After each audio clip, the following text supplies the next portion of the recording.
Captain James Walker stood on the bridge of the EDF Defender, his eyes fixed on the main screen. The coffee in his cup had gone cold hours ago. No one on the bridge had eaten or slept since the strange objects appeared near Jupiter's orbit 36 hours ago. "Status update," James said, his voice steady despite the fear gnawing at his gut. Officer Lisa Reed looked up from her console. "Sir, the objects are definitely ships. We count 23 large vessels and numerous smaller craft.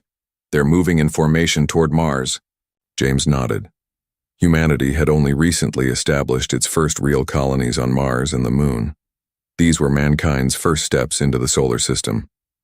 Now, unknown visitors had arrived, and they weren't responding to any attempts at communication. "Message from Earth Command," Communications Officer Dan Miller announced. "All military vessels are to maintain position. First contact protocols are in effect." James frowned. First contact protocols meant no aggressive actions, but something about the alien fleet's movement didn't feel right. They were spreading out, taking positions that looked more military than diplomatic. "Sir," Lisa's voice rose in alarm.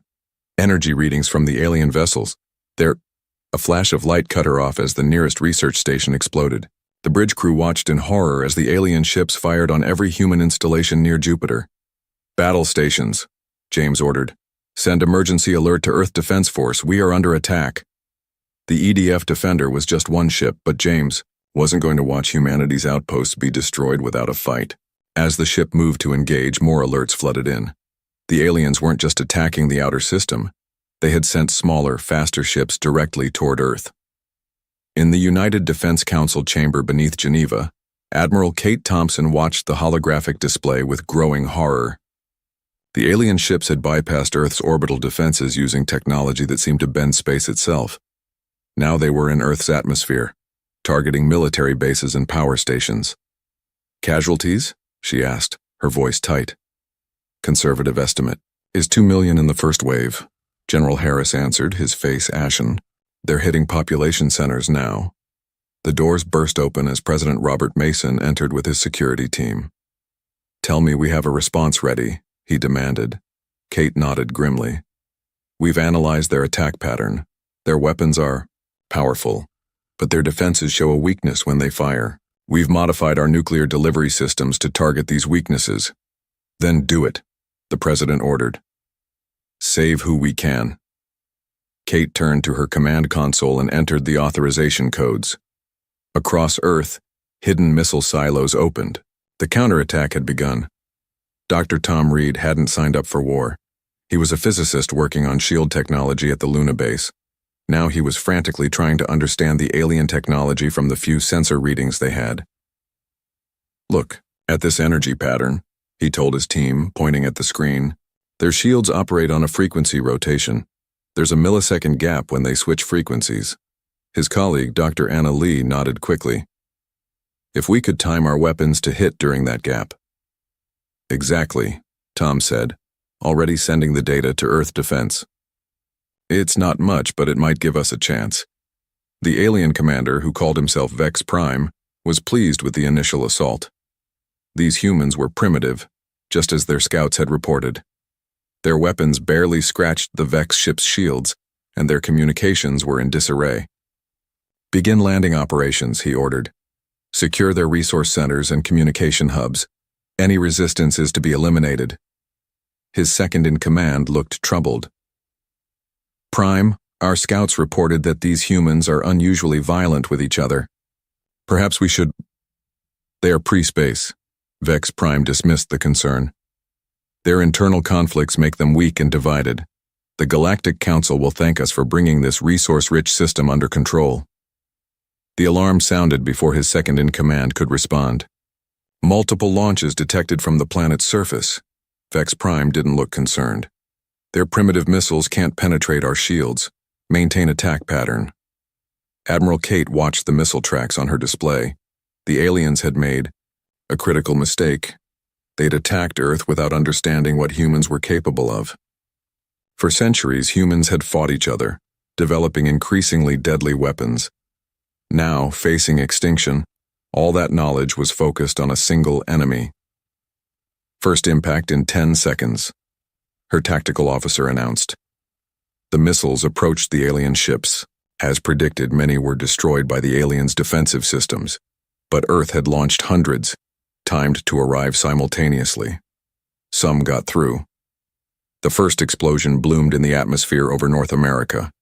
An alien ship, hit during its shield's frequency change, erupted in flames and crashed into the ocean. "It worked," someone shouted. Kate leaned forward, her eyes never leaving the display. "Launch the second wave. Target the ships in low orbit first." Captain James Walker's ship was damaged, but still fighting.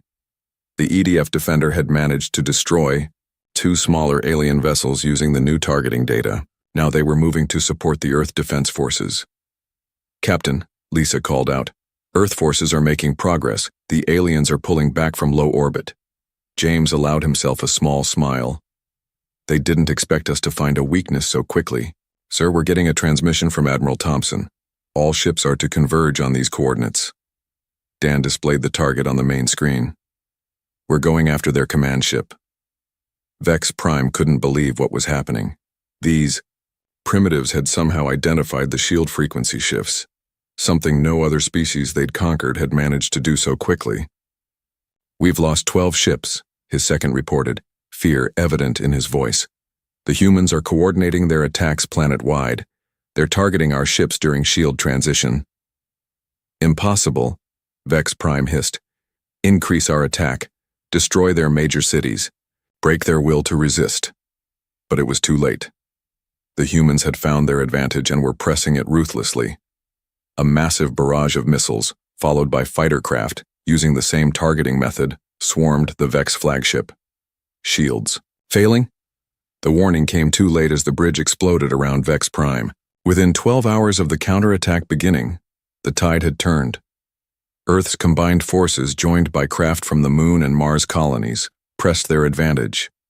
The alien fleet, expecting an easy conquest, found themselves outmaneuvered by humans who had spent their history preparing for war. In the United Defense Council chamber, Admiral Kate Thompson watched as the last large alien vessel attempted to flee the solar system.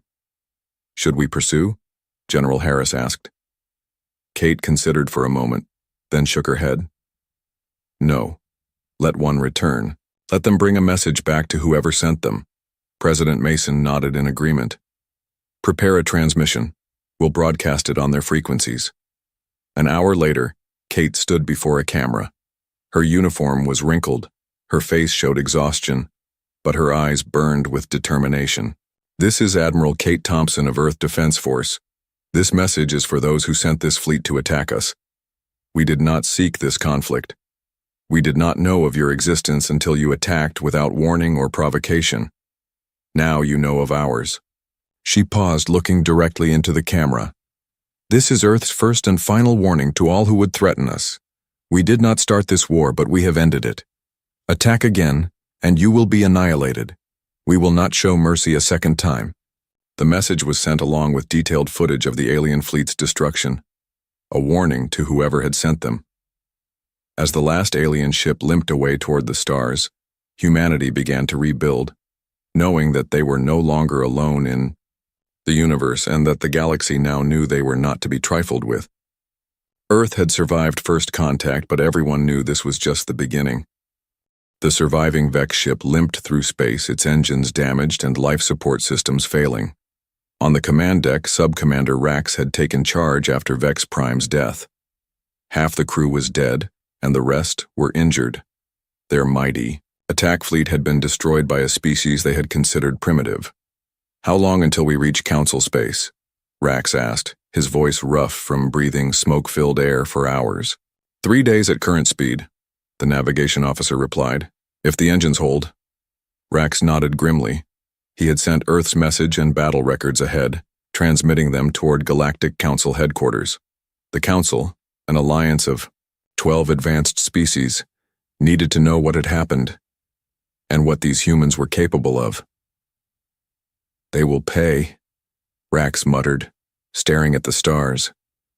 "The Council will not let this stand." On the massive space station that served as the Galactic Council headquarters, Council Leader Terrius watched the battle recordings for the third time. The large meeting chamber was silent, as the 12 representatives observed the footage of their advanced Vex allies being systematically destroyed by a supposedly pre-space civilization. When the recording ended with Admiral Thompson's warning, Tarius spoke. These humans were judged as pre-space and therefore eligible for resource claiming under our laws. Clearly, this assessment was catastrophically wrong. Representative Nix of the Vex stood, his tall, angular body tense with anger. These humans destroyed our most advanced battle fleet. They killed thousands of our people. They must be punished. Your people attacked without proper study, countered Representative Mila of the Talasi, a species known for their diplomatic skills. Our laws are clear. Full assessment must be completed before any resource claim. The humans have proven dangerous, said Representative Dorn of the militaristic Krell. They found a weakness in Vex shield technology within hours of first contact. Imagine what they could do with more time and access to our technology. The debate grew heated. Some council members wanted to extend diplomatic relations. Others supported the Vex position that humans were too dangerous to allow into interstellar space. Tarius raised his hand for silence.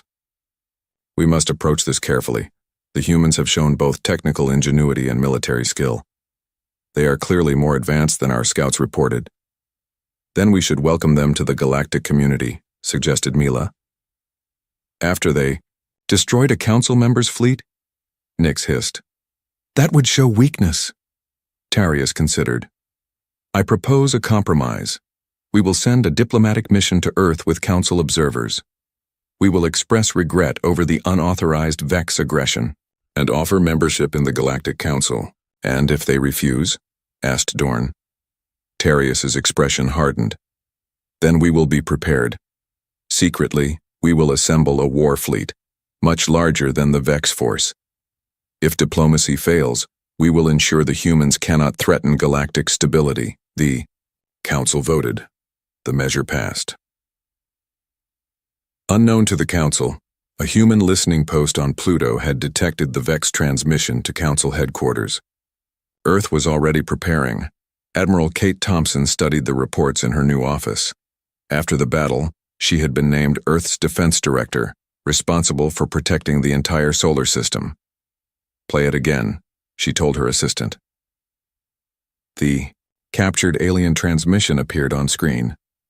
Though the language was strange, Earth's best linguists and computers had managed a rough translation. Total defeat.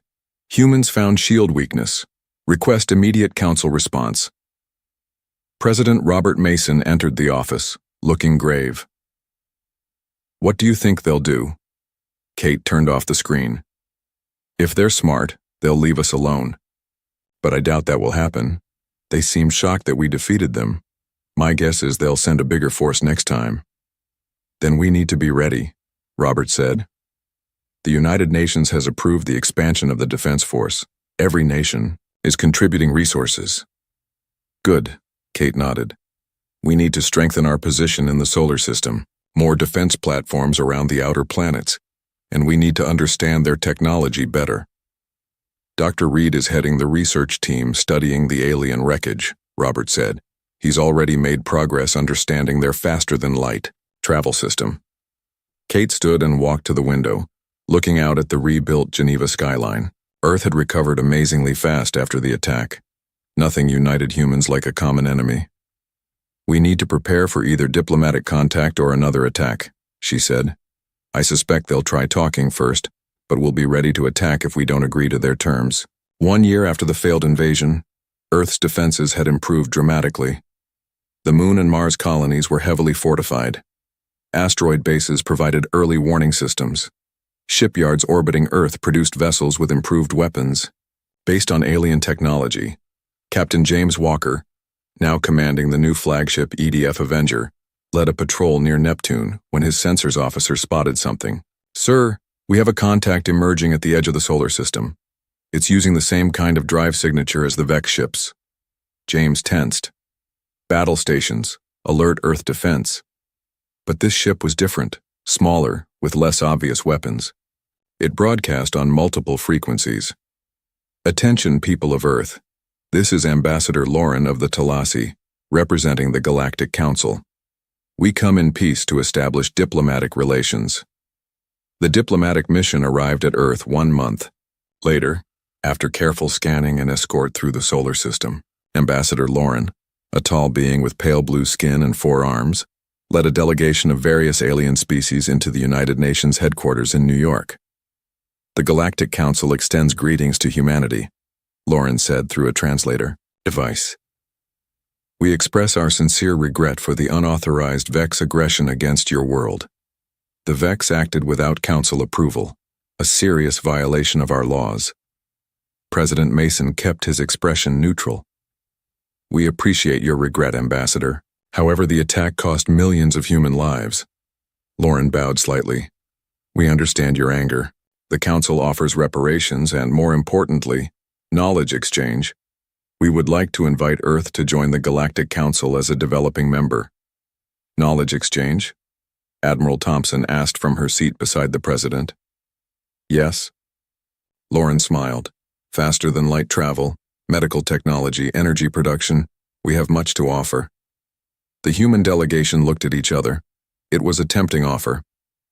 We will consider your proposal, President Mason said finally. In the meantime, you are welcome to stay as our guests. Later, in a secure meeting room, Admiral Thompson voiced her concerns. I don't trust them. Why offer us technology now? They must have known about us before the Vex attacked, Dr. Tom Reed agreed. And our deep space telescopes have detected unusual activity at the edge of our scanning range.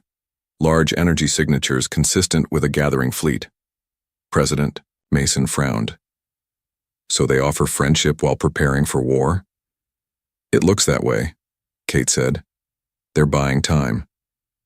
Then we'll play along, Robert decided. Accept their diplomatic mission, take their technology, but accelerate our military buildup. I recommend we carefully study anything they give us, Tom suggested. There could be backdoors or weaknesses built into their technology, things they could exploit later. Kate nodded. Smart thinking. We'll set up a special research team. Nothing gets implemented without complete security checks. As Earth's leaders planned their strategy, Ambassador Lauren reported to the Council. The humans have accepted our diplomatic presence. They seem eager for technology exchange. Council Leader Terrius nodded. Good. Continue as planned. How long until the fleet is ready? 6 more months, Representative Dorn reported. It will be the largest battle force ever assembled. The humans will never know what hit them, Nick said with satisfaction. But on Earth, humans were preparing for the worst while hoping for peace. The warning had been given. If the aliens attacked again, Earth would be ready. 6 months into the diplomatic mission, Ambassador Lauren toured the new Earth Defense Headquarters in Geneva.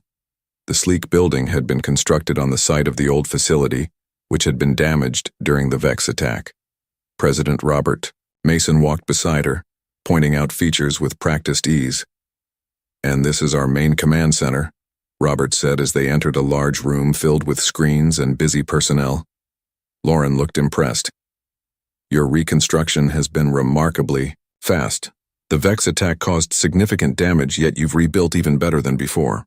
Humans are good at recovering from disasters, Robert replied with a slight smile. We've had plenty of practice over our history. Admiral Kate Thompson joined them, nodding politely to the alien ambassador. Welcome to Defense Headquarters, Ambassador Lauren. Admiral Thompson? Lauren bowed slightly. Your reputation precedes you. The commander who defeated the Vex fleet is quite famous, even in Council space. Kate's expression remained neutral. I just did my job. Every human fought to protect our world. Of course, Lauren said. Speaking of protection, the Council is prepared to offer defensive technology as part of our exchange program. Our shield systems are far more advanced than what the Vex used. That's very generous, Robert said. We'd be interested in seeing the specifications. As they continued the tour, Kate kept her suspicions hidden. For months, the aliens had been offering technology, much of which seemed too good to be true. Earth accepted everything with gratitude, and then took it apart piece by piece in secure laboratories. In a sealed research facility beneath the Rocky Mountains, Dr. Tom Reed and his team worked tirelessly.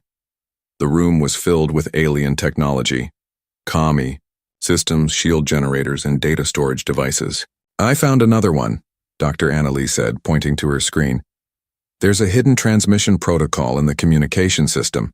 If we had installed this as is, it would have sent regular updates to a council receiver." Tom nodded grimly. "Add it to the list. That makes 17 backdoors we've found so far."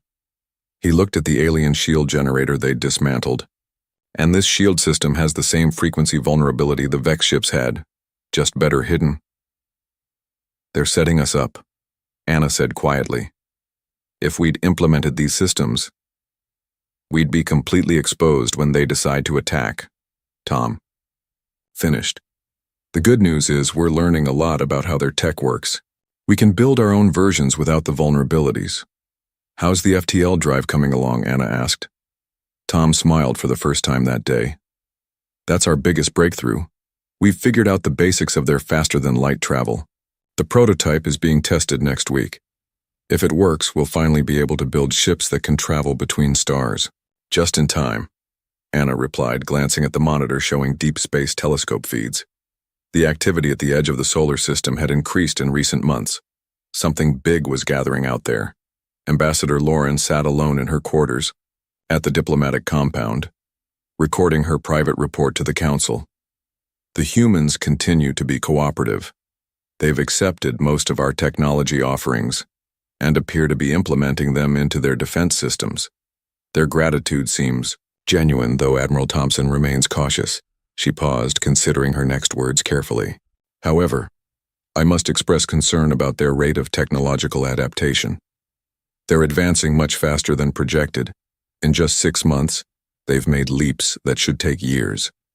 It's as if they already understand the underlying principles and are merely filling in gaps in their knowledge." Another pause. "I recommend accelerating our timetable. If the humans continue at this pace, the technological advantage of our fleet may be reduced." She ended the recording and encrypted it for transmission. As a diplomat, she had no desire for another war, but her duty to the council came first. She didn't know that human intelligence agents were monitoring her transmissions, despite the encryption. In a secure meeting room, Earth's leadership gathered to discuss the latest developments. Military commanders, scientists, and political leaders sat around a large table with Admiral Thompson standing at the front. "Our deep space monitoring stations have detected increased activity," Kate reported. "The alien fleet is nearly assembled. Based on energy signatures, we estimate over 2,000 ships." Murmurs spread through the room. President Mason looked grim. "Timeline? At their current pace of preparation, they could attack within 3 months," Kate answered. Dr. Tom Reed spoke next. "We've completed analysis of all shared alien technology. Every piece contains hidden weaknesses or monitoring systems. Had we implemented them as provided, our entire defense network would be compromised." "Have the aliens realized we're onto them?" asked General Harris. "We don't believe so," Kate said. "We've created convincing decoys that appear to be operational, versions of their technology. Ambassador Lauren and her team have been shown these systems during their tours." "What about our own preparations?" Robert asked. Tom displayed a hologram of a sleek spacecraft. "This is the EDF Pathfinder, our first FTL-capable vessel. It successfully completed its maiden voyage last week, traveling to the Alpha Centauri system and back in just under 2 days." The room erupted in applause. This was a major milestone. Humanity was now truly a spacefaring species. "We've begun production of 20 more ships with the same drive system," Tom continued. "Additionally, we've developed our own shield technology based on what we learned from the alien tech, but without the vulnerabilities." "And our special project?" Kate asked. Tom smiled. "Project Sunspot is operational. All defense platforms have been retrofitted with the new weapon system." Robert nodded with satisfaction. "Then we're as ready as we can be. Continue with the diplomatic mission. Let the aliens think their plan is working. Meanwhile, finalize our defense positions throughout the solar system." 1 month later, Ambassador Lauren requested a meeting with President Mason. In the Oval Office, she presented a formal document. The Galactic Council is pleased to extend full membership status to Earth, she said. This agreement would integrate your world into our collective security and trade networks. It also includes advanced technology transfers beyond what we've already shared. Robert examined the document carefully. This is quite generous, Ambassador. However, there's a section here about limiting military development and accepting Council oversight of defense systems. Lauren nodded. Standard procedure for new members. The Council must ensure galactic stability. I see, Robert said neutrally. We'll need time to review this proposal with our full government. Of course, Lauren smiled. The Council hopes for your positive response within 2 weeks. After she left, Robert called an emergency meeting. They're moving up their timetable. The ambassador just handed me what amounts to a demand for our surrender, disguised as a membership offer. Kate wasn't surprised. The deep space arrays detected increased activity last night. The alien fleet is on the move. How long do we have? Robert asked. At their current speed, they'll reach the edge of our solar system in 10 days, Kate replied. Robert's expression hardened. Then we have 10 days to finish our preparations. Implement Operation Hidden Shield immediately. Across the solar system, humans prepared for the coming battle. Unlike the first attack, Earth would not be caught by surprise. Hidden throughout the solar system, defense platforms, stealth ships, and weapon systems waited in silence. The false peace was ending. The real test of humanity's survival was about to begin. The massive alien fleet appeared at the edge of the solar system, exactly as Earth's deep space sensors had predicted. Over 2,000 ships of various sizes emerged from faster-than-light travel, their formations spreading out to encircle the solar system. In the Council flagship, Grand Admiral Dorn of the Krell species stood on the command deck, watching tactical displays with satisfaction. As the military leader of the Galactic Council forces, he had spent months planning this operation. All ships have arrived and report ready for combat, his second-in-command announced. Excellent, Dorn replied. His reptilian features showed no emotion, but inwardly he felt pride at commanding the largest battle fleet ever assembled. Send the message to Earth as planned. Minutes later, the transmission reached Earth. People of Earth, this is Grand Admiral Dorn of the Galactic Council Combined Fleet. Your planet has been deemed a threat to galactic stability. You will immediately surrender all military capabilities and accept permanent Council monitoring or face extinction. You have 6 hours to comply. In Earth Defense Headquarters, President Robert Mason and Admiral Kate Thompson watched the message together. Neither seemed surprised or particularly worried. Right on schedule, Kate remarked. Robert nodded. Are all systems ready? Operation Hidden Shield is fully operational, Kate confirmed. Defense platforms are powered down to avoid detection. The fleet is in position behind the sun. All colonies have activated their shield systems, and Ambassador Loren, under close observation at the diplomatic compound, she seems genuinely distressed by the arrival of the fleet. It's possible she wasn't fully informed of the Council's true intentions. Robert took a deep breath. Then it's time. Prepare our response to Admiral Dorn. The 6-hour deadline was almost up when Earth's response came. Every screen on the Council flagship lit up with the image of President Mason. Grand Admiral Dorn, we have received your ultimatum. Earth rejects your demands. We warned your people. Once before, attack Earth again, and you will be annihilated. That warning stands. We did not seek this conflict, but we are prepared to end it. For the sake of all species involved, I urge you to withdraw your forces immediately. Dorn laughed, a harsh sound that made his officers flinch. Brave words from a primitive species. Begin the attack as planned. Target their outer defense systems first. The Council fleet moved forward, entering the Kuiper Belt at the edge of the solar system. Their long-range sensors showed minimal resistance. Ahead, just as their intelligence had indicated, the humans' defenses appeared concentrated around Earth, Mars, and the Moon. They've fallen for it completely, Dorn told his command staff. Our technology backdoors have blinded their sensor systems. They can't see our approach until we're already at their doorstep. What Dorn didn't know was that Earth's apparent vulnerability was carefully crafted deception. As the alien fleet passed Pluto's orbit, Admiral Thompson gave her first order. Activate Kuiper Belt Defense Grid. Throughout the frozen outer reaches of the solar system, hundreds of automated defense platforms hidden on asteroids and small moons powered up. Built using Earth's own technology rather than the compromised alien systems, these platforms were invisible to the Council fleet's sensors. The first wave of missiles struck the alien ships before they realized they were under attack. Dozens of vessels exploded or lost power. On the Council flagship, alarms blared. "We're under attack," an officer shouted. "Multiple missile launches from everywhere." Dorn recovered quickly from his surprise. "Return fire. Destroy those platforms." B. Council ships fired back, destroying many of the defense platforms, but more damage had been done than Dorn realized. Nearly 100 of his ships were already disabled or destroyed. "Continue the advance," he ordered. "This is just a delaying tactic. Their main forces are still near Earth." As the alien fleet approached Neptune, they encountered the second layer of Earth's defenses. Stealth ships hidden in the gas giant's atmosphere emerged, firing specialized weapons designed by Dr. Tom Reed. These weapons targeted the alien shield's frequency vulnerability, the same weakness that had defeated the Vex, but now refined and more effective. Council ships began falling in greater numbers. Dorn watched in growing concern as his fleet took unexpected losses. "How did they know we were coming?" his second-in-command asked.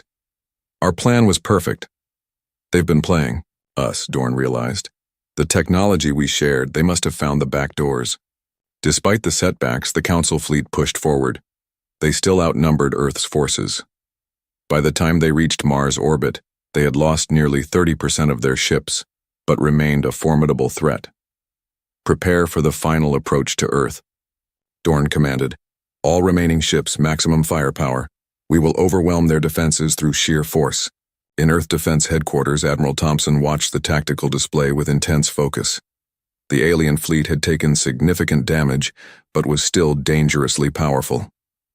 "They're approaching Mars orbit," her tactical officer reported. "Moving into formation for the final assault." Kate nodded. "It's time. Signal the Sun fleet."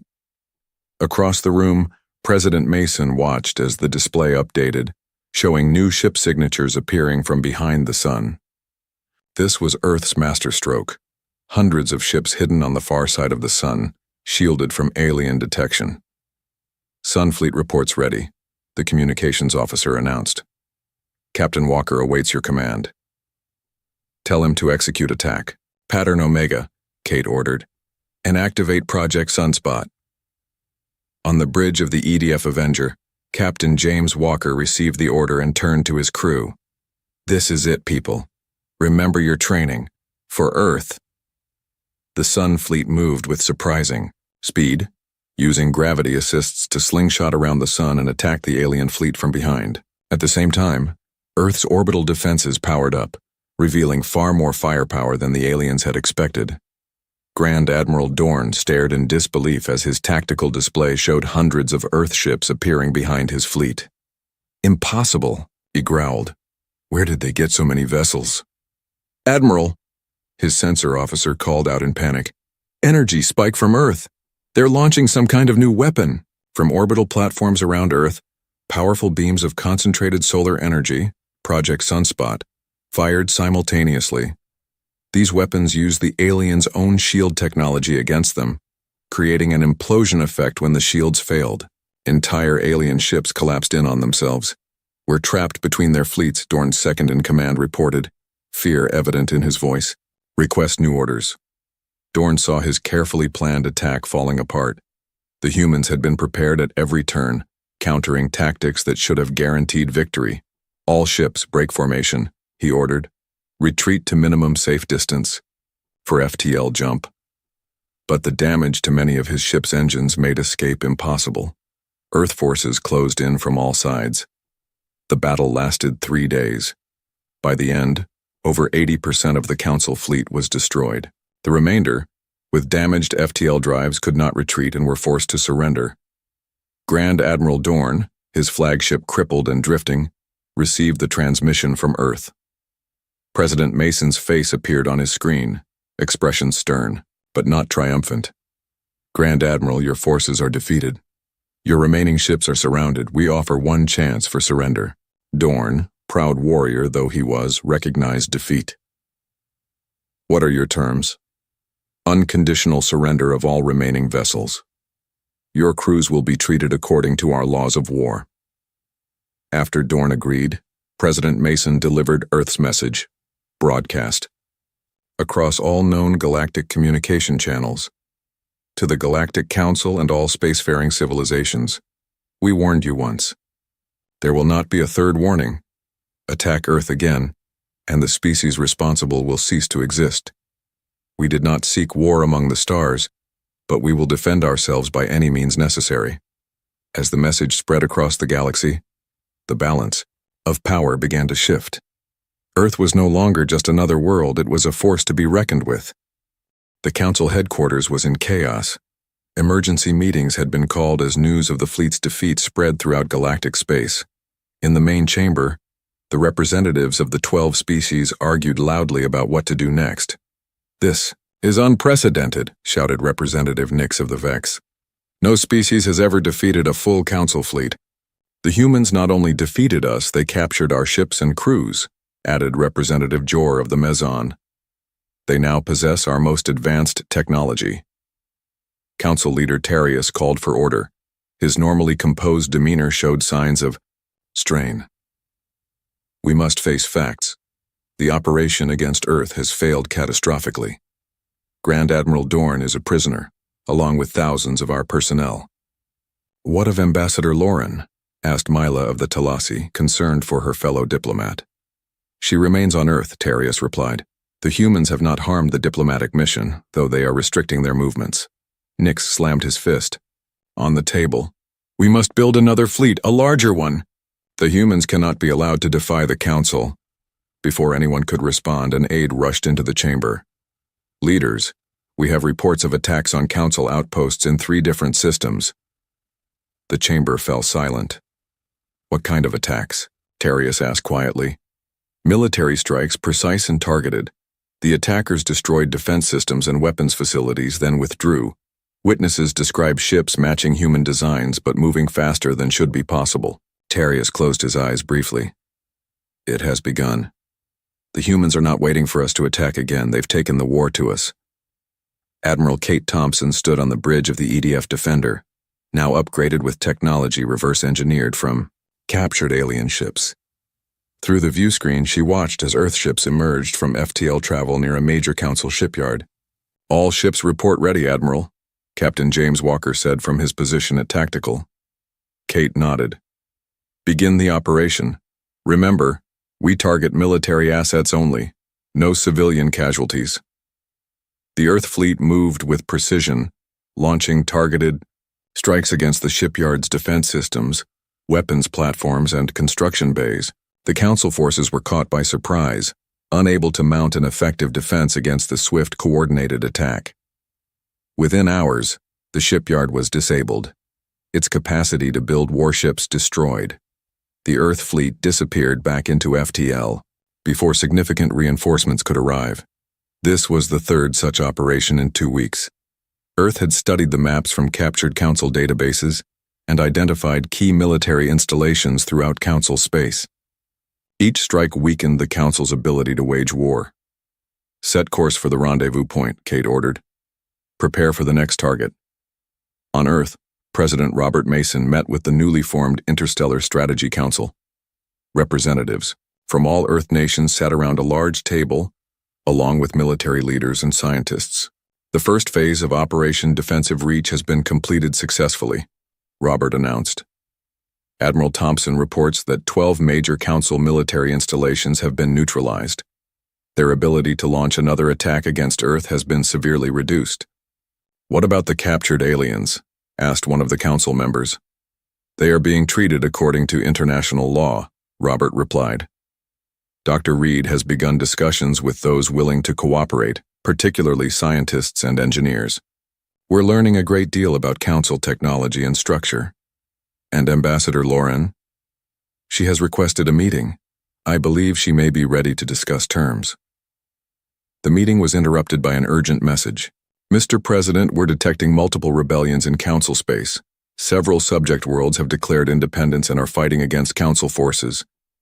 Robert wasn't entirely surprised. It seems our actions have inspired others. The Council's control was already fragile in many systems. This changes the strategic picture, General Harris noted.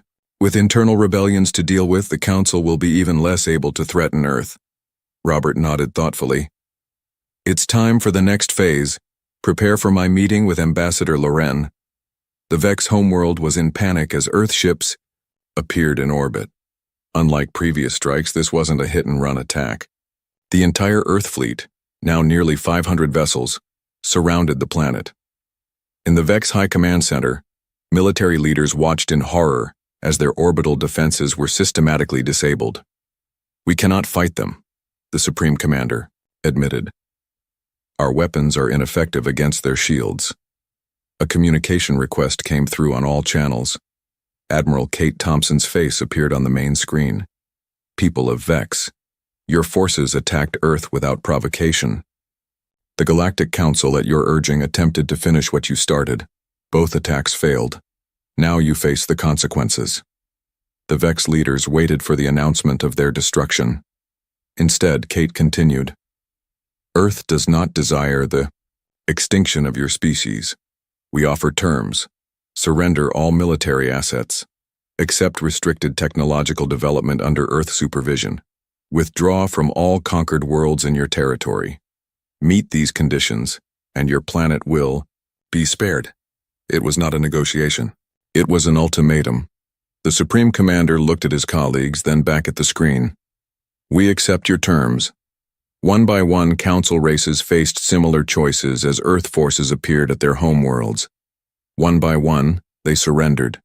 2 years after the defeat of the Council fleet, the galaxy had changed dramatically. The 1,000-year-old Galactic Council was dissolved, its power broken by Earth's targeted campaign and internal rebellions. In its place, Earth proposed the Interstellar Cooperative, a new organization based on principles of sovereignty and mutual defense. Species that had been subjugated by the Council found in humans not conquerors, but liberators.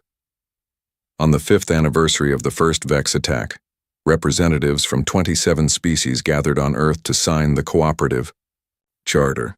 The ceremony took place in a grand hall built for the occasion in Geneva. President Mason addressed the assembly. 5 years ago, humanity didn't know we weren't alone in the universe. Then we were attacked, without warning or provocation. We defended ourselves as any species would. He paused, looking at the gathered representatives. But what makes humans different is not just our ability to fight. It's our ability to forge peace after war. We did not seek conflict among the stars, but neither will we accept tyranny. The galaxy has learned that Earth cannot be conquered. Now let it learn that humans make better allies than enemies. Ambassador Loren, now representing her people in the new cooperative, was the first to sign the charter after President Mason. In the years since the war, she had worked tirelessly for peace, recognizing that the old council system had been deeply flawed. The dangerous war, as it will be known in history, has ended, she said to the assembly. What follows is up to all of us. Far beyond the former council territory, Admiral Kate Thompson stood on the bridge of Earth's newest vessel, the EDF Guardian. A fleet of 100 ships patrolled with her, watching the deep space beyond known civilization. Any signals? She asked her sensor officer.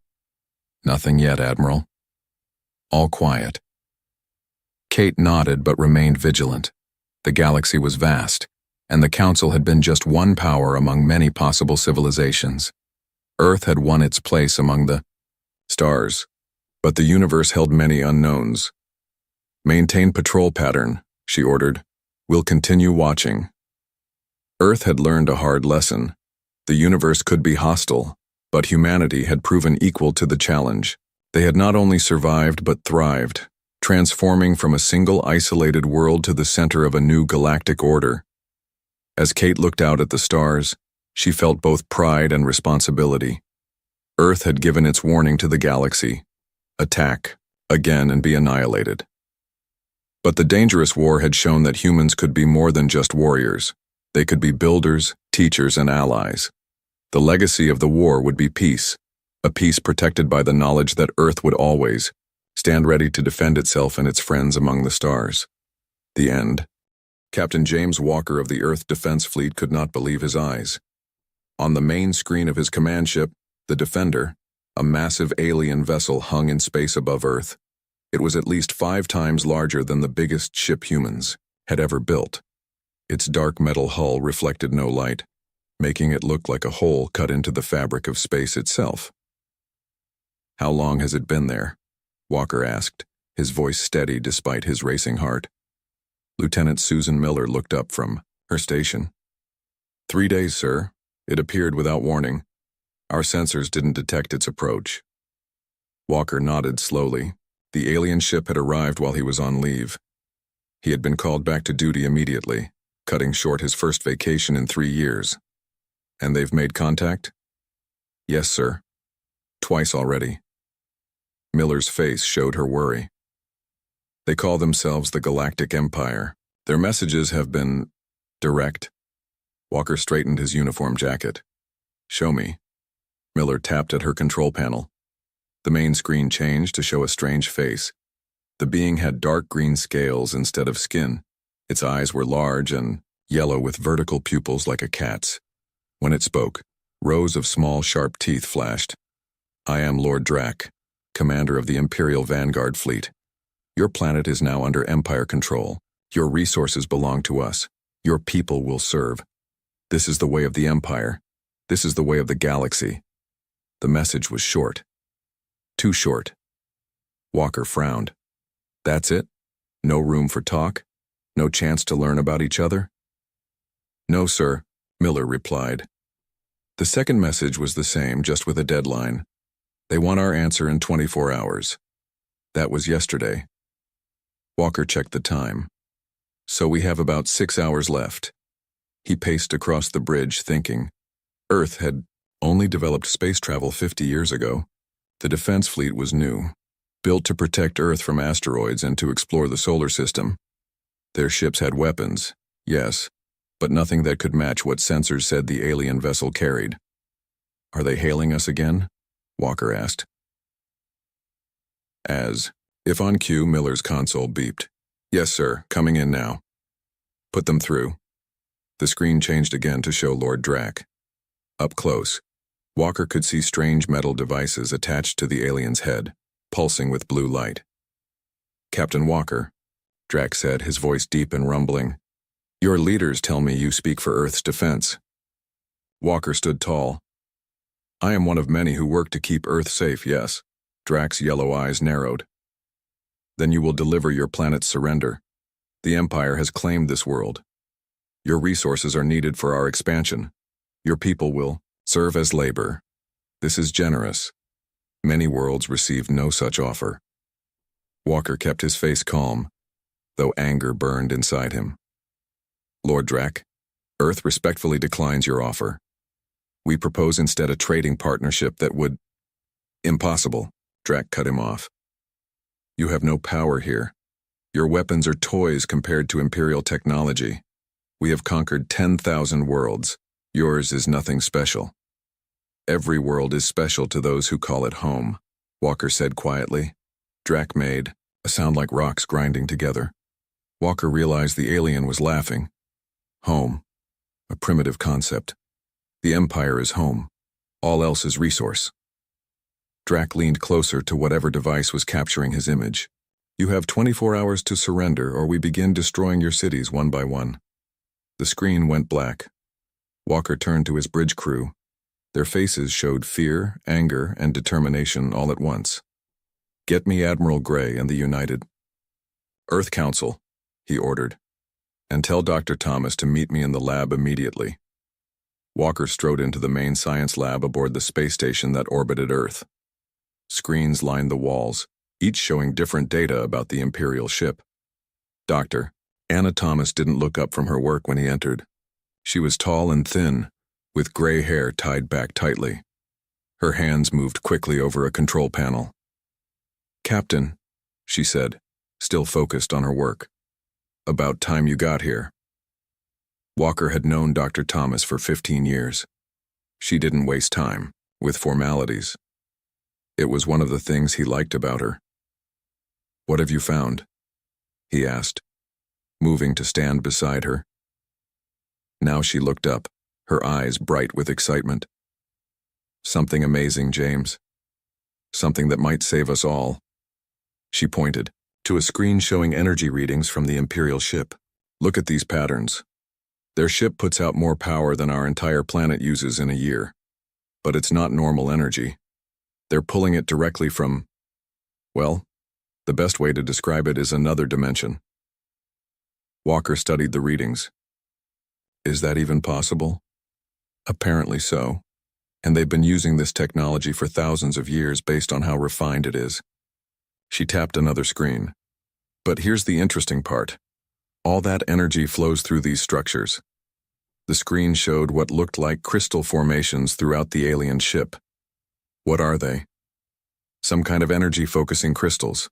They channel the dimensional energy to where it's needed. Engines, weapons, shields." Walker frowned.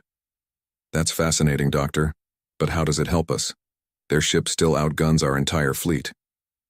Dr. Thomas smiled, the kind of smile Walker had seen before when she solved a particularly difficult problem.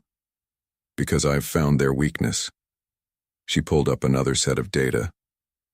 "These crystals are incredibly powerful, but they're sensitive to certain types of energy interference.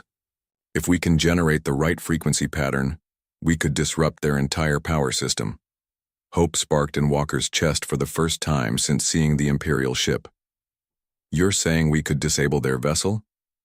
"Theoretically, yes." Dr. Thomas nodded.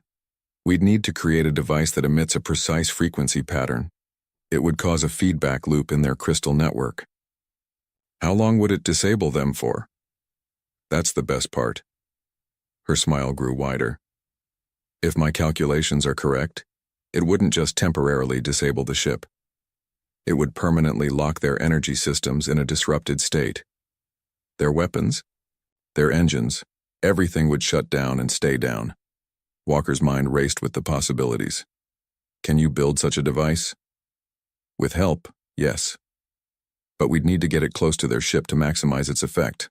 The lab door slid open and Admiral Gray entered, followed by President Chen of the United Earth Council. Both looked tired, their faces grave. "Captain Walker," the Admiral said, "I hope you have good news. The Imperial ship just launched smaller vessels. They're taking up positions around our major cities." Walker looked at Dr. Thomas, then back to his superiors. "Sir, Madam President, I believe we have a plan, but we'll need every scientist and engineer on the planet working together."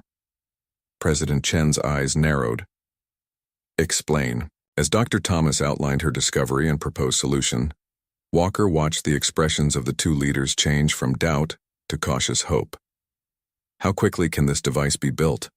President Chen asked when Dr. Thomas finished. "With global cooperation, 20 hours, maybe less." "And how do we deliver it?" Admiral Gray asked. Walker stepped forward. "I'll take it to them personally, sir, under the guise of bringing our surrender." The room fell silent as everyone considered what that meant. "It would be a one-way trip, Captain," the Admiral said quietly. Walker nodded. "Probably, but it's Earth's best chance." President Chen studied him for a long moment, then reached a decision. "Make it happen, all of you. I'll coordinate the global scientific response." She turned to leave, then paused at the door. "Captain Walker, if you pull this off, you won't just be saving Earth. You might be changing the course of galactic history." After she left, Walker turned back to Dr. Thomas. "Let's get to work, Doctor. We have less than 20 hours to save the world." Dr. Anna Thomas hadn't slept in 20 hours. Her eyes burned and her back ached, but she kept working. Around her, 50 of Earth's best scientists and engineers moved with quiet purpose through the converted hangar bay. Time was running out. "How's it coming?" Captain Walker asked, bringing her a cup of coffee. She took it gratefully. "We're close. The device works in tests, but scaling it up has been tricky." Walker looked at the sphere in the center of the room. It was about the size of a beach ball, its metal surface covered with small dishes and antennas. Inside, Special crystals would create the energy pattern needed to disrupt the Imperial ship's power systems. Will it work? He asked. Dr. Thomas sipped her coffee. In theory, yes. In practice? She shrugged. We've never tried anything like this before. Neither has anyone else, apparently, Walker said. The Empire has conquered thousands of worlds, and no one has stopped them. Maybe no one else found this weakness, Thomas suggested. Or maybe they found it too late. A young engineer approached them. Dr. Thomas, we've finished the final calibrations. Thomas handed her coffee back to Walker and followed the engineer to a testing station. Walker watched as she checked readings on several screens, her face serious. Run the test again, she ordered. The engineer pressed a button. A small model of an Imperial ship inside a glass case began to glow. Then suddenly the glow flickered and died. The model went dark. Dr. Thomas smiled. It works. Walker walked over. That's great news. How long until the real device is ready?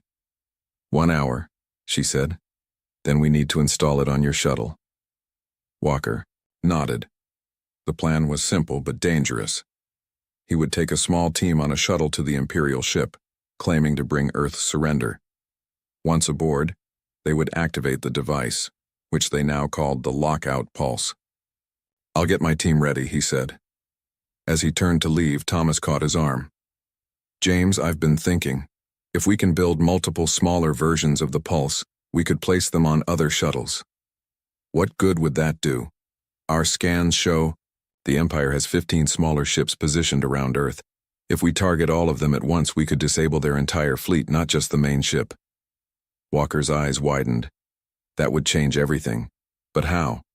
We don't have time to build more devices, and we can't get close to all their ships. Thomas smiled. We don't need to get close, not exactly. She led him to another workstation where a technician was building tiny drones, each no bigger than a hummingbird. These are stealth delivery drones, she explained. They use the same technology as our spy satellites. The Empire won't detect them. Each can carry a miniature version of the lockout pulse. How many do you have? 20 so far. We can program them to attach to the Imperial ships and activate simultaneously with the main device. Walker stared at the tiny drones. When were you planning to tell me about this? Thomas shrugged. I just did. Admiral Gray studied the plan on the screen before him. The United Earth Council members behind him whispered among themselves. It's risky, the Admiral said finally. If the Empire detects these drones before they're in position. They won't, Dr. Thomas assured him. Our stealth technology is designed to hide from our own sensors, which work on similar principles to the Imperial scans. President Chen stepped forward. And if this works, all their ships will be disabled?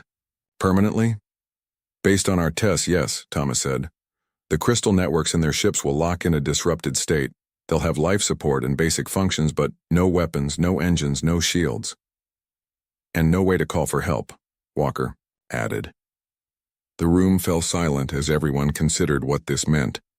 How do we know they don't have more ships nearby? Asked one of the council members. We don't, Walker admitted. But our long-range scans haven't detected any other vessels in our solar system. And even if they do have reinforcements, our drones can disable those ships too when they arrive. President Chen looked at each person in the room, then made her decision. Do it. Deploy the drones immediately. Captain Walker, prepare your team for the mission to the main ship. As people hurried to carry out orders, she added, and someone, get Dr. Thomas a bed. She looks dead on her feet. 4 hours later, Captain Walker sat in the pilot's seat of the small Earth shuttle. Beside him, Lieutenant Susan Miller checked communications while 3 security officers made final checks on their weapons. In the cargo hold, the lockout pulse sat secured to the floor. Drones are all in position, Miller reported. They're attached to all 15 Imperial support ships waiting for activation. Walker took a deep breath. Any word from the main ship? They're getting impatient. Lord Drac has sent 3 messages demanding our surrender. Let's not keep him waiting then. Walker powered up the shuttle's engines. Earth Command, this is Captain Walker. We're ready to launch. Admiral Gray's voice came through the speaker. Proceed, Captain. and good luck. The shuttle lifted off from the Earth Defense Fleet Station, moving slowly toward the massive Imperial ship. As they approached, Walker could see details of its hull, strange symbols and patterns etched into the dark metal. Imperial vessel.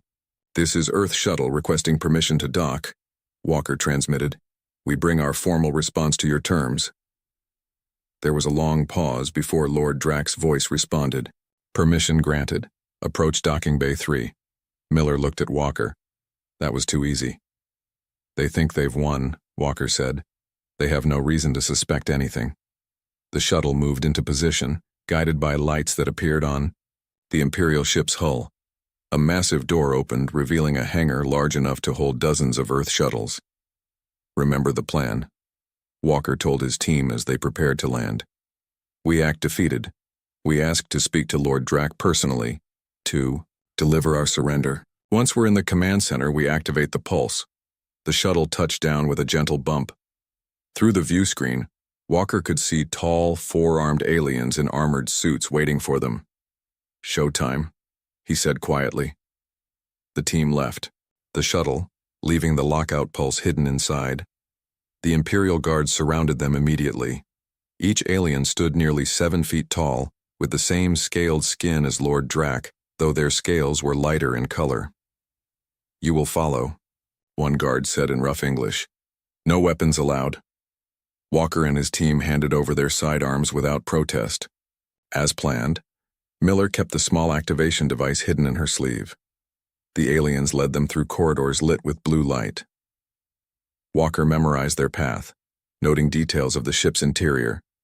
The walls hummed with energy, and strange, crystal formations could be seen embedded in various panels. After several minutes, they reached what appeared to be the command center.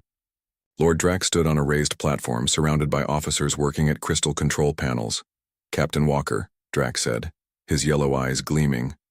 You have chosen wisely to surrender. Your species will serve the Empire well. Walker stepped forward, looking appropriately defeated. We request that Earth be allowed to maintain some self-governance under Imperial rule. Drax made that grinding laugh sound again.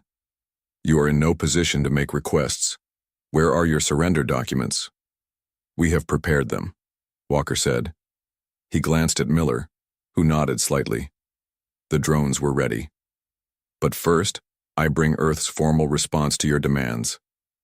He nodded to Miller, who pressed the hidden device on her wrist. Throughout the ship, crystal formations suddenly pulsed with red light instead of blue. Alarm sounds blared. The same was happening on every Imperial ship orbiting Earth as the drones. Activated. What is happening? Drax roared as his officers scrambled at their control panels. System failure across all networks, one officer reported, panic in his voice. Crystal matrix locked in disruption pattern. We call it the lockout pulse, Walker explained calmly. It creates a feedback loop in your dimensional energy system. Drax lunged toward him, but stopped when the ship's lights flickered. Life support failing. Switching to emergency power. Another officer called out. What have you done? Drax demanded, fury in his eyes. We've permanently disabled your weapon systems, Walker answered. Not just on this ship. Every Imperial vessel in our solar system has been affected. Impossible, Drax snarled. No species has ever developed technology that could counter Imperial power systems. Walker smiled slightly. Maybe you should have studied us more carefully before threatening our planet.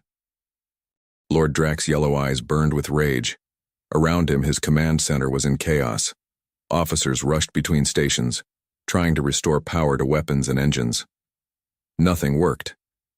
This is impossible, he hissed at Captain Walker. No primitive species has ever defeated Imperial technology. Walker remained calm despite the danger.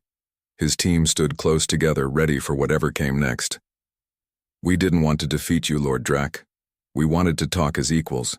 You gave us no choice. A tall Imperial officer approached Drax and spoke. In their language, a series of clicks and hisses. Drax's scales darkened with what Walker guessed was the alien version of going pale. All ships? Drax asked in English. The officer nodded.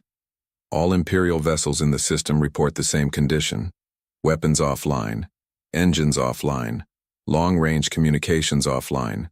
Only life support and short-range communications still. Function. Walker tried not to show his relief. The drones had worked perfectly. Every Imperial ship was now helpless. Drac turned back to the humans. What do you want? Why not simply destroy us if you have this power? Because that's not who we are, Walker replied. Humans don't destroy when we can talk instead. We want peace, not conquest. Lieutenant Miller stepped forward. Our leaders request to speak with you. They're prepared to negotiate terms for both our peoples. Drac stared at them for a long moment. Walker could almost see the alien commander's mind working, calculating options. I have 5,000 soldiers on this ship alone, Drac said finally. We could still take your planet by force. Walker shook his head. Your soldiers would never reach Earth, and even if they did, humans would fight back. We've been fighting each other for thousands of years. We're very good at it. One of the Imperial officers approached again, holding a small device. He spoke to Drac in their language while showing him readings on the device. The humans speak truth, Lord Commander, the officer said in English. The crystal disruption is permanent. The pattern has locked into the matrix. We cannot reset it. Drac's shoulders slumped slightly. For the first time, he looked defeated. Very well, he said. I will speak with your leaders. 3 hours later, Walker stood in a large conference room aboard the Imperial ship.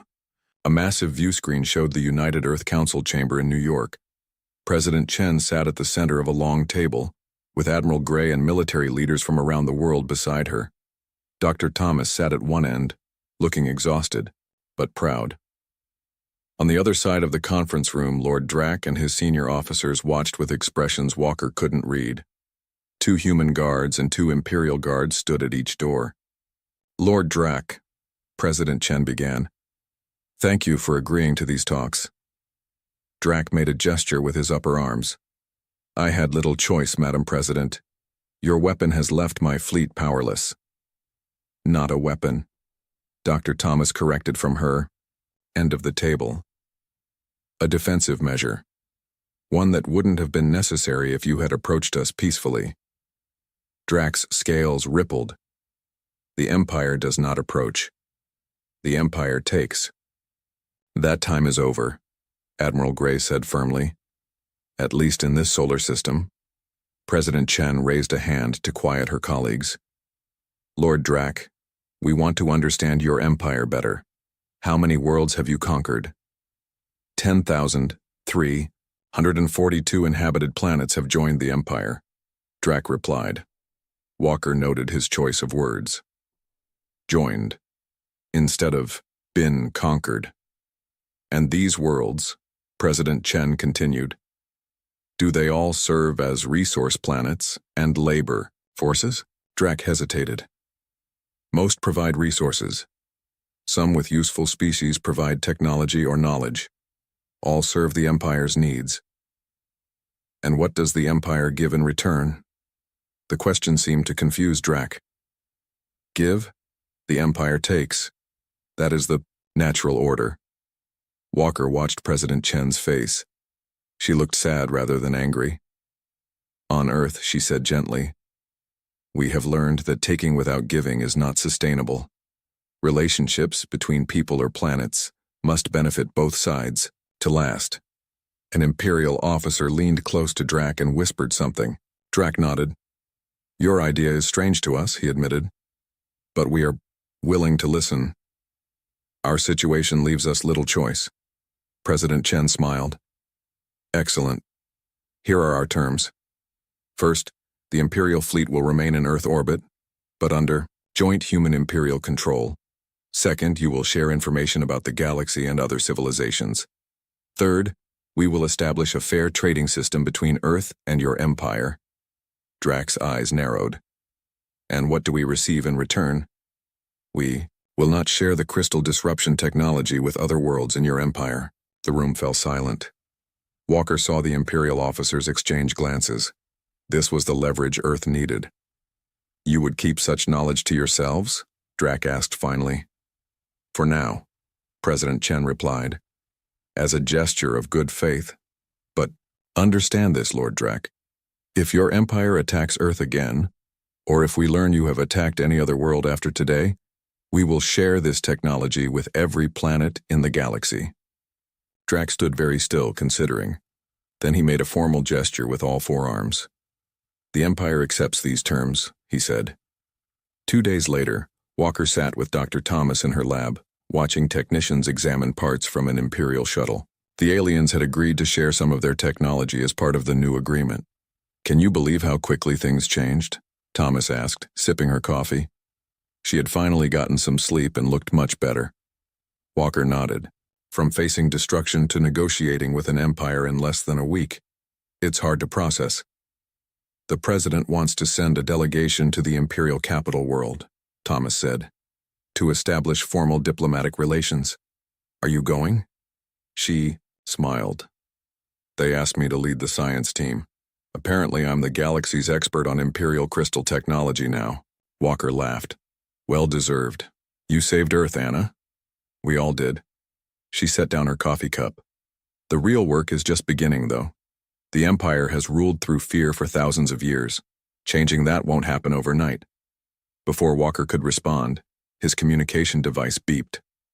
Admiral Gray's face appeared on the small screen. Captain, we need you at headquarters immediately. Something's happening. Walker frowned. Problem with the Imperial ships, sir? No. We're receiving signals from across the galaxy. Word about what happened here has spread faster than we thought possible. Planets throughout the Empire are asking for help. What kind of help? Thomas asked, leaning into view. Admiral Gray looked grim. The crystal disruption technology. Dozens of worlds want to free themselves from Imperial control. And that's not all. Our deep space arrays are picking up signals from outside the Empire. Other civilizations that have been hiding from Imperial expansion for centuries. Walker and Thomas exchanged glances. We'll be right there, Admiral, Walker said. As they hurried from the lab, Thomas grabbed Walker's arm. James, do you realize what this means? Earth hasn't just defended itself. We might have started a galactic revolution. Walker thought about the thousands of worlds under Imperial control, all potentially gaining their freedom. I think, he said, slowly, that we need a bigger plan than just defending Earth. We need to think about what comes after the Empire. Thomas nodded. A new way for all worlds to work together, as equals. Exactly. Walker smiled as they headed for the transport that would take them to headquarters. And I think Earth should lead the way. 1 month after the Imperial ships were disabled, the United Nations headquarters in New York City buzzed with activity. Representatives from 200 nations had gathered for what many called the most important meeting in human history. Captain Walker, now promoted to Admiral Walker, straightened his new uniform as he waited outside the main chamber. Beside him, Dr. Thomas reviewed notes on her tablet. Nervous? He asked her. She looked up with a small smile. Terrified. I'm a scientist, not a diplomat. Why am I giving this speech again? Because you understand the technology better than anyone. And because the world trusts you. Thomas had become something of a global hero in the past month. Her face had appeared on screens worldwide as the scientist who found the Empire's weakness. It's not just Earth watching today, Walker reminded her. The whole galaxy will see this broadcast. Engineers had modified Imperial communication technology to send Earth's message to thousands of worlds. It would be humanity's formal introduction to the galaxy. The doors to the chamber opened and a UN aide approached them. It's time. They walked together into the huge room. Hundreds of faces turned to watch them. At the center of the chamber, a large circular table held the most powerful leaders on Earth. President Chen sat with the UN Secretary General and heads of state from major nations. On one side of the room, Lord Drac and a small group of Imperial officials watched with unreadable expressions. Their once feared fleet still orbited Earth, powerless but intact. The Secretary General stood. Representatives of Earth, honored Imperial guests, and all those watching across the stars, we gather today to declare a new age in galactic relations, he gestured to Dr. Thomas. Dr. Anna Thomas will present Earth's formal declaration to the galaxy. Thomas took a deep breath and walked to the podium. Walker gave her an encouraging nod. People of Earth and citizens of the galaxy, she began, her voice steady despite her nerves. 1 month ago, the Galactic Empire arrived at our world with the intention of conquest. They expected Earth to surrender without resistance, as thousands of worlds had done before. The room was completely silent.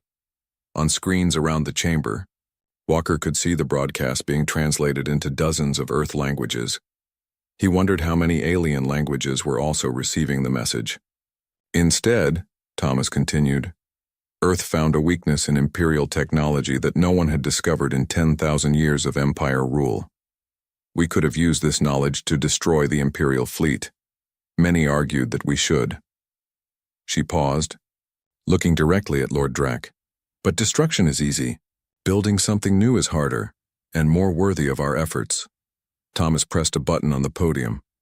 The large screen behind her showed images of Earth ships working alongside Imperial vessels in orbit. Human and alien engineers studied technology together. Schools where Imperial visitors learned about Earth culture. For the past month, we have worked with our Imperial guests to understand each other better. We have learned much about the galaxy and its peoples, and we have made a decision that will change the course of galactic history. Thomas stood taller, her voice growing stronger. Today, the United Nations of Earth declare the following. The Galactic Empire is henceforth banned from possessing or deploying any warship capable of planetary assault. Any Imperial vessel with weapons capabilities will be immediately and permanently disabled upon approaching any protected system. On screens throughout the chamber, Lord Drac and the Imperial Council watched from their capital world. Their expressions showed shock, anger, and in some cases fear. We have shared the lockout pulse technology with representatives from 50 former Imperial worlds, Thomas continued. By the end of this Earth year, every inhabited planet in the galaxy will have the means to protect itself from Imperial aggression. Walker watched the Imperial officials in the room. They sat very still, their scaled faces impossible to read. But their rigid postures told him everything he needed to know. The Empire's days of conquest were over. Furthermore, Thomas said, Earth proposes the formation of a new galactic coalition, founded on principles of mutual respect, cooperation, and the sovereign right of all species to determine their own destiny. The screen behind her changed to show a new symbol, a stylized image of different planetary systems connected in a network, rather than the Empire's symbol of planets orbiting a central authority. The coalition will not be ruled by Earth, the Empire, or any single world. All member planets will have equal voice in its governance. Trade will be fair and beneficial to all. Knowledge and culture will be freely shared. And most importantly, no world will ever again live in fear of conquest. Thomas looked around the chamber, making eye contact with leaders from around the world. Our scientists have already begun improving upon Imperial technology.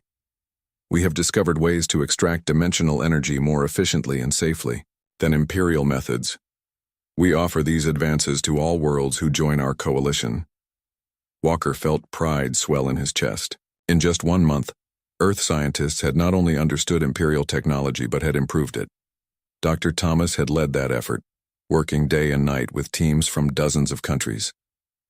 To the Empire, Thomas said, her tone softening slightly, we extend an invitation. Join us as equals, not conquerors. Your knowledge and experience would be valuable to the coalition. Your worlds would prosper more through cooperation than domination. The Secretary General stood and joined Thomas at the podium. The United Nations of Earth has voted unanimously to approve this declaration and the formation of the Galactic Coalition. 50 former Imperial worlds have already agreed to join. We now open the floor to questions. As leaders began raising their hands, Walker's communication device vibrated. He checked it discreetly and saw an urgent message from Earth's Defense Command. More Imperial ships had been detected entering the outer solar system. He slipped out of the chamber and found a quiet room where he could take the call. Admiral Walker, he answered. Sir, came the voice of his second in command. Long-range sensors have detected a fleet of Imperial warships approaching, at least 30 vessels, much larger than the ones in Earth orbit. Walker's heart raced. How long until they reach Earth? 3 days at their current speed. They appear to be a heavy response fleet. Sir, we believe this is the Empire's main battle group. Walker closed his eyes for a moment. They had expected this. The Empire wouldn't give up its power without a fight. Implement Defense Plan Omega, he ordered. Deploy the long-range drones immediately. I want those ships disabled before they get anywhere near Earth. Yes, sir. Already underway. Walker ended the call and leaned against the wall. Earth had prepared for this possibility. Dr. Thomas had developed improved versions of the lockout pulse that could be delivered by fast-moving drones over much greater distances. If they worked as designed, the approaching Imperial fleet would be stopped long before it threatened Earth. The door opened, and Dr. Thomas entered, looking concerned. James, what's happening? He told her about the approaching fleet. Rather than showing fear, she nodded calmly. The drones will work. We've tested them extensively. And if they don't? Walker asked quietly. Thomas met his gaze steadily. Then we go to Plan B. We broadcast the lockout pulse technology to every world in the galaxy immediately, not gradually as planned. Walker nodded. The ultimate deterrent. Let's hope it doesn't come to that. Thomas touched his arm. Come back. To the chamber. The Imperial representatives want to speak. As they walked back, Walker wondered what the Empire officials would say. Did they know about the approaching fleet? Were they part of a coordinated plan? The declaration had been made. Earth had banned Imperial warships throughout the galaxy. Now they would see if that ban could be enforced, or if humanity's bold stand would face its first serious challenge. Admiral James Walker stood on the observation deck of Earth's first true interstellar vessel, the ECS Harmony. The ship was enormous by Earth standards, nearly half a kilometer long, though still modest compared to Imperial vessels. Hard to believe it's only been a year, said Dr. Ice. Anna Thomas joining him at the viewport. Walker nodded. Sometimes I still expect to wake up and find it was all a dream. Through the viewport they could see the massive space station where the Harmony was docked. It hung in Earth orbit, a gleaming symbol of the new age. Ships from 36 formerly Imperial worlds moved around the station, bringing visitors, diplomats, and goods to the headquarters of the Galactic Coalition. Admiral? A voice called from the doorway. The ceremony begins in 20 minutes. Thank you, Captain Miller, Walker replied. Susan Miller, once his communications lieutenant, now commanded her own ship in Earth's growing fleet. How are the negotiations going? Miller asked, walking to join them at the viewport. Thomas sighed. Slowly. The Imperial Council is still adjusting to their new reality. That's one way to put it, Walker said with a slight smile. The confrontation with the Imperial battle fleet a year ago had ended before it began. The long-range drones had worked perfectly, disabling all 30 warships while they were still far from Earth. When the Empire realized their most powerful fleet had been neutralized without firing a shot, the Imperial Council had finally accepted that the age of conquest was over. At least Lord Drac has been helpful, Thomas said. His advice on dealing with the Council has been invaluable. Walker nodded. The former commander had surprised everyone by becoming one of Earth's strongest allies among the Imperial leadership. He had seen the future clearly and chosen to adapt rather than resist. The door opened again, and a young officer entered. Admiral, the Coalition representatives have arrived for the pre-launch meeting. Thank you, we'll be right there. As the officer left, Walker turned to Thomas. Ready to make history again, Doctor? She straightened her formal uniform, a blue jacket with the Coalition emblem on the shoulder. As ready as I'll ever be. The Harmony's main conference room was filled with representatives from Coalition worlds. Humans mingled with beings of various shapes, sizes, and colors. Walker recognized many species from the database the Empire had shared: the tall four-armed Keelar, the small quick-moving Trill, the crystalline Vox, and dozens more. At the head of the room stood a raised platform. Walker, Thomas, and other Earth leaders took their places beside representatives from former Imperial worlds. The room quieted as Lord Drac stepped onto the platform. His green scales had a golden tint now, a sign of aging in his species. "Citizens of the Coalition," he began, his voice carrying easily through the room. "Today marks the start of a journey that would have been unimaginable 1 year ago." Walker watched the faces in the crowd. A year ago, many of these beings had been enemies or strangers. Now they were allies, partners in the greatest political experiment in galactic history. "The harmony," Drac continued, "represents our shared future. Built by humans with technology contributed by 36 worlds, it will carry the first coalition expedition beyond the boundaries of former Imperial space." Thomas leaned close to Walker. "Did you ever imagine Drac would become such a diplomat?" Walker shook his head slightly. The former Imperial commander had proven remarkably adaptable. "Admiral Walker will lead this historic mission," Drac announced, gesturing for Walker to step forward. Walker moved to the center of the platform. "Thank you, Lord Drac." He looked out at the assembled representatives. "The Harmony's mission is simple but profound. We will visit 20 worlds beyond the former Empire's borders, worlds that have been hiding from Imperial expansion for centuries. We go not as conquerors but as messengers of a new age." The crowd applauded. Walker waited for the sound to die down before continuing. "Our crew includes scientists, diplomats, and cultural experts from all Coalition worlds. We carry with us the lockout pulse technology, not as a weapon but as a gift to ensure these worlds never fear conquest again." More applause, louder this time. The lockout pulse had become the foundation of the Coalition. No world could threaten another with military force when their warships could be instantly disabled. "Dr. Thomas will now explain the scientific objectives of our mission," Walker said, stepping back. Thomas moved forward. "Beyond diplomacy, the Harmony carries the most advanced research equipment ever assembled. Our scientists will study stellar phenomena, search for new resources, and explore technological possibilities that the Empire ignored in its focus on conquest." She pressed a control and a hologram appeared above the platform, a three-dimensional map of the galaxy with the Coalition worlds highlighted in blue. "The Empire controlled just 2% of our galaxy," she explained. "Imagine what we might discover in the remaining 98% when we explore together, sharing knowledge rather than hoarding it." The hologram zoomed in to show the Harmony's planned route through unexplored regions. "Our first stop will be the Lyra cluster, where sensors have detected signs of advanced civilization. From there, we'll visit the Carina Nebula, the Taurus, Dark Region, and 17 other destinations over a 2-year journey." As Thomas continued detailing the mission, Walker watched the faces in the crowd. He saw excitement, hope, and curiosity, emotions the Empire had suppressed for millennia in favor of fear and obedience. A delegation of former Imperial scientists approached the platform as Thomas finished speaking.